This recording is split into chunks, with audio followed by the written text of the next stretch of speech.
Asia cup শুরুর আগেই বড় ধাক্কা খেল ভারত, তবে মাঠের কোনো কাণ্ডে নয়, বরং জার্সি স্পন্সর চুক্তিতে।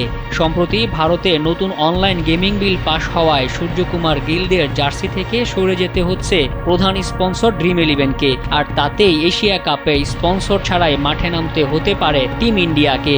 শুক্রবার ভারতের রাষ্ট্রপতি বিলটিতে সই করার পরই জেগেছিল শঙ্কা।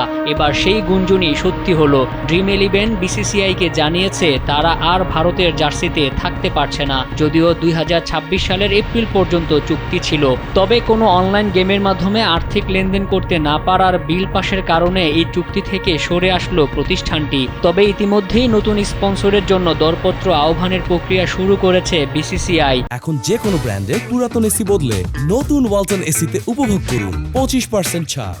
কিন্তু অল্প সময়ের মধ্যে কোনো প্রতিষ্ঠানের সাথে চুক্তি করতে ব্যর্থ হলে স্পন্সরহীন জার্সি পরে মাঠে নামতে হবে সূর্যকুমার যাদবের নেতৃত্বাধীন ভারতীয় দলের। আগামী 10 সেপ্টেম্বর আরব আমিরাতের বিপক্ষে ম্যাচ দিয়ে এশিয়া কাপ শুরু করবে ডিফেন্ডিং চ্যাম্পিয়নরা।